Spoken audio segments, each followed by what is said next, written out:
पुरानी चीजों से होगा। एक्टिवेशन इलायची से होगा, हल्दी से होगा, चावल से होगा, कुमकुम से होगा, गंगा जल से होगा, चांदी के बर्तनों से होगा, एवोकाडो से नहीं होगा। स्विच वर्ड भी बताते हैं, उनसे भी नहीं होगा। नहीं, हमें तो उनका ज्ञान नहीं है, हम अनपढ़ हैं स्विच वर्ड्स में। देसी स्विच वर्ड्स हम जानते हैं, विदेशी स्विच वर्ड्स में हम अनपढ़ हैं, हमें आवश्यकता भी नहीं है उसकी। ठीक है, तो जिसके ऊपर भगवती की कृपा हो, गुरु की कृपा हो, उसका भाग्य अपने आप स्विच हो जाता है, उसे किसी चीज की आवश्यकता नहीं होती। कर्म करिए और ऊपर वाले पे विश्वास रखिए। सबसे नॉर्थ ईस्ट में रेमेडीज जो बताई जाएंगी वो 25 पैसे की भी नहीं।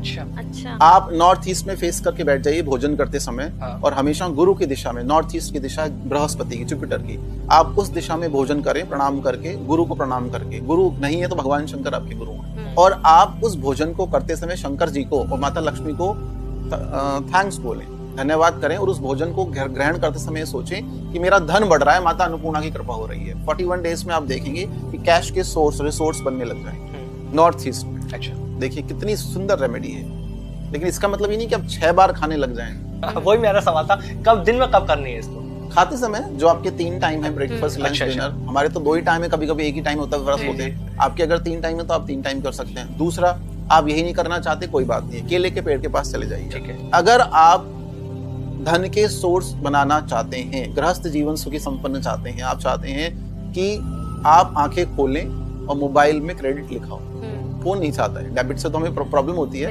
लेकिन क्रेडिट से प्रॉब्लम नहीं होती है। केले के पेड़ के पास जाएं, नित्य सुबह 6-7 बजे तक मॉर्निंग में अगर उठ सकते हैं, कच्चा दूध अर्पित करें उसकी जड़ में। अच्छा। केले का जो पेड़ है बृहस्पति का प्रतीक है, और चंद्रमा दूध से संबंधित हो गया, आपका गजकेसरी योग एक्टिव हो जाएगा। दूसरा, इससे शनि भी प्रसन्न होंगे क्योंकि आप जमीन में रहने वाले जीवों को कुछ दे रहे हैं। तीसरा, और जो केले की पेड़ की जड़ है वो पितरों का प्रतीक है, पितर भी प्रसन्न हो जाएंगे आपका। ये भी नहीं कर सकते तो अपने किचन में चले जाइए, हल्दी की गांठ ले आइए।